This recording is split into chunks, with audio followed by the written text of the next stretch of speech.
कार्तिक मास चल रहा है। ठाकुर जी की प्राप्ति, इसी को दामोदर मास भी कहते हैं।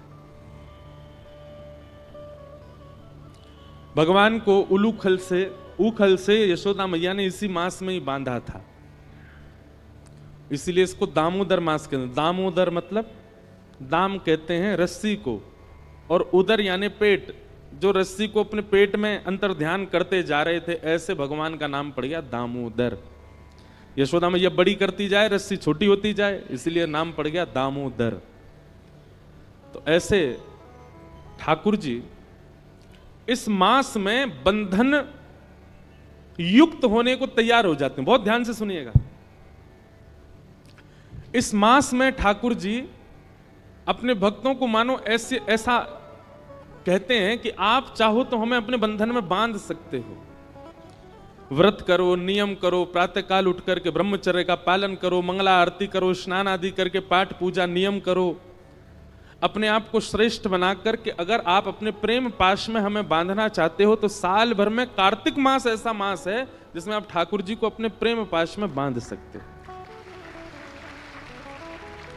ठाकुर जी आपके हो सकते हैं। देखिए, ठाकुर जी को बांधना ही है अपने प्रेम में। भक्ति का मतलब क्या होता है? हम सब बंधे हुए हैं कहां? संसार में। हम सब की आसक्ति रूपी रस्सी बंधी हुई है संसार में। वो संसार से हटा करके श्री ठाकुर जी के चरणों में बांध देना, इसी को भक्ति कहते हैं। लेकिन संसार से जब हमारी आसक्ति रूपी रस्सी बंधी होती है तो हम बंधन में होते हैं, संसार तो मुक्त ही है। पर जब वह आसक्ति रूपी रस्सी ठाकुर जी से बांध दी जाती है तो ठाकुर जी भी बंध जाते हैं और हम भी बंध जाते हैं, दोनों बंध जाते हैं। पर जहां जहां हम जाते हैं, अनुब्रजाम में हम नित्यम पूये ये तन्य रेणु भी, भगवान कहते हैं फिर जहां जहां मेरा भक्त जाता मैं उसके पीछे पीछे जाता हूं। तो ये बहुत पवित्र मास है, ब्रह्म मुहूर्त में उठने की विधा है। अब हमारी तो स्थिति ऐसी हो गई है कि हम इतने थक जाते हैं कथाएं करते करते। अभी हमको थोड़ा सब संत जन भी कह रहे हैं, घर के लोग भी कह रहे हैं, अब अवकाश करना शुरू करो, कथाओं के बीच में 2-4 दिन का अवकाश रखो, थोड़ा आराम करो, पर हो ही नहीं पा रहा है। अब तो ऐसा हुआ है कि हमको आगे की कथाएं स्थगित करनी पड़ी हैं आराम करने के लिए। लेकिन आप सब लोग तो मुक्त हैं, तो कम से कम कार्तिक मास में प्रयास कीजिए, ब्रह्म मुहूर्त में उठिए और ब्रह्म मुहूर्त में स्नान आदि करके। भोपाल में अगर आपको व्यवस्था हो, यहाँ पे मंगला आरती 4-5 बजे होती हो मंदिरों में, तो पता नहीं, हमारे वृंदावन का तो माहौल देखने वाला होता है कार्तिक मास में।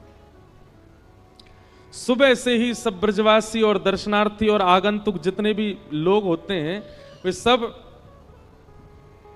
निकल पड़ते हैं, यमुना स्नान करेंगे, राधा वल्लभ, बांके बिहारी, राधा रमण, रास मंडल, सेवा कुंज, सब जगह मंगला करते हैं, ठाकुर जी के मंगल दर्शन करते हैं। तत्पश्चात दामोदराष्टकम का पाठ करते हैं, सुंदर सुंदर भावों का पाठ करते हैं, तुलसी जी की विशेष आराधना करते हैं, तुलसी के सूखे लकड़ों से ठाकुर जी की आरती करते हैं। हमारे एक पंडित जी बता रहे थे कि कोई संत कथा में कह रहे थे कि एक बार कोई चूहिया दौड़ करके जा रही थी तो गलती से तुलसी के सूखे लकड़े पड़े थे, एक लकड़ी पर पैर पड़ गया तो वो उछल करके ठाकुर जी के सन्मुख अर्पित हो गई कार्तिक मास में। तो उसका परिणाम ये हुआ कि वो अगले जन्म में ठाकुर जी की कोई अनन्य सखी बन करके आई, अनन्य कोई प्रियसी बन करके आई। तो हम सब चुईया तो नहीं है, हम सब तो मानव हैं। कहने का अभिप्राय, भूल से भी यदि ठाकुर जी को तुलसी अर्पित हो जाती है या तुलसी के सूखी लकड़ी से ठाकुर जी की आरती हो जाती है तो कार्तिक मास में उसका फल देखो। पुनः हम एक बात कह दें, वृंदावन की जो रस रीति है ना वो प्रेम की भरी हुई है, वहां पर पुण्य की कामना नहीं होती। आपके भोपाल में, इंदौर में, बंबई में, दिल्ली में, कलकत्ता में, चेन्नई में, पंजाब में, हिमाचल में, आदि आदि सब क्षेत्रों में पुण्य के लिए लोग भक्ति करते हैं, पर वृंदावन में पुण्य के लिए नहीं करते।